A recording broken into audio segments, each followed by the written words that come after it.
பொள்ளாச்சி மயானத்தில் உடல்களை அடக்கம் செய்ய 20க்கும் மேற்பட்ட குழிகள் தோண்டப்பட்டதால் பரபரப்பு.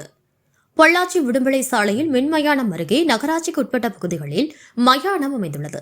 இந்த மயானத்தில் பொள்ளாச்சி சுற்றுவட்டார பகுதிகளில் இறப்பவர்களின் உடல்களை உறவினர்கள் அடக்கம் செய்து வருகின்றனர்.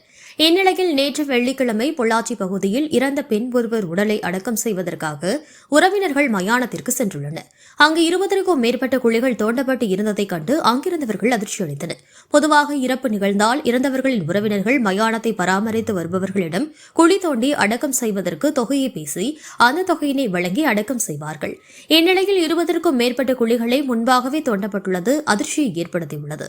கொரோனா நோய் தொற்று காலங்களில் அதிக அளவில் இறப்பு நிகழ்ந்த போதிலும் இதுபோன்ற ஒரு சம்பவம் நடைபெறவில்லை. தற்போது இந்த குழிகள் எதன் அடிப்படையில் தோண்டப்பட்டது என சமூக ஆர்வலர்கள் வேதனை தெரிவித்துள்ளனர். குழிகள் தோண்டுவதற்காக ஆட்கள் கிடைக்காததால் மயானத்தை பராமரித்து வரும் பாபு என்பவர் இந்த குழிகளை ஜேசிபி இயந்திரம் மூலம் தோண்டப்பட்டுள்ளதாக தெரிய வருகிறது. இதுகுறித்து நகராட்சி ஆணையாளர் குமரனிடம் கேட்டபோது மயானத்தில் தோண்டப்பட்ட குழிகளை மூடப்பட்டு விட்டதாகவும் இதுகுறித்து பாபுவிடம் விசாரணை நடத்த உள்ளதாகவும் தெரிவித்தனர்.